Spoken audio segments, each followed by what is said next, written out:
"Siapakah dirimu?" Wanita itu tertawa dan berkata kepada Toba, "Sepertinya kau lapar. Mari aku ke dapur akan kumasakkan makanan yang enak untukmu."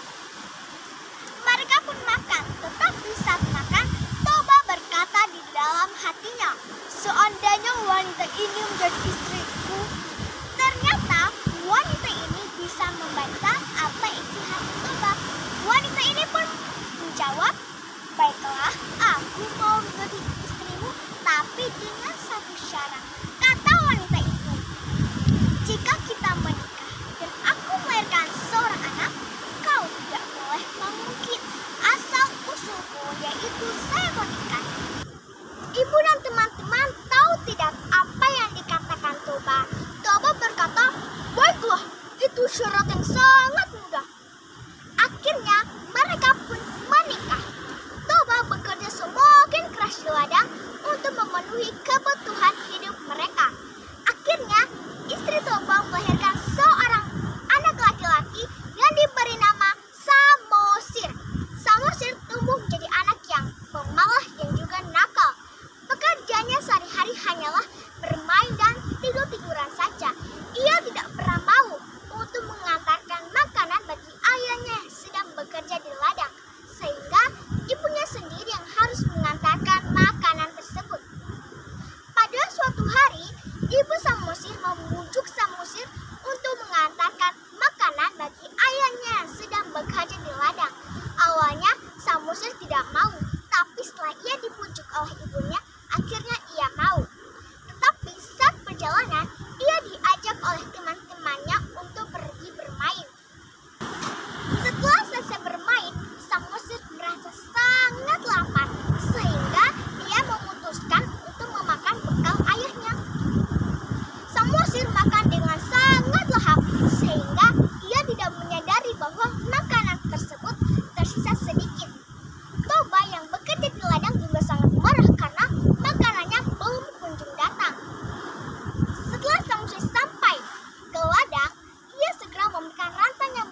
Ibu, ibu, ayah mempukulku, Bu. Tak mengatakanku anak ikan, Bu. Apa benar, Bu?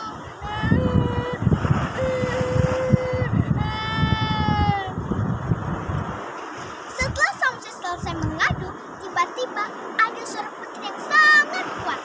Ibu Samsus juga merasa sangat kecewa karena Toba telah melanggar janjinya untuk tidak mengucapkan asal-usul Ibu Samosir, yaitu seekor ikan.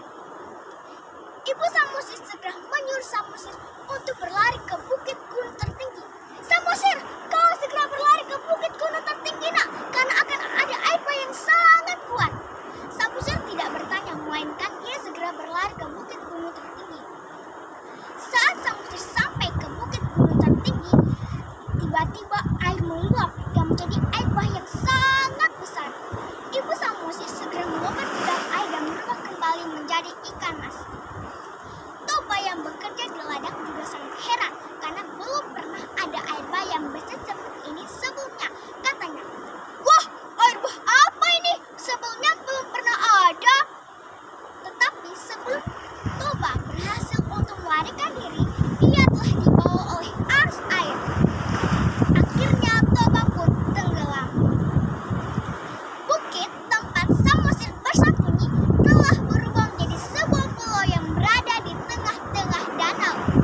Orang-orang memberi nama kepada danau dan pulau itu, yaitu Danau Toba dan Pulau Samosir. Pesan yang ingin saya sampaikan adalah kita tidak boleh menganggap remeh suatu janji, karena belum tentu kita bisa menepati janji tersebut. Seperti si Toba yang menganggap remeh syarat yang diajukan oleh istrinya.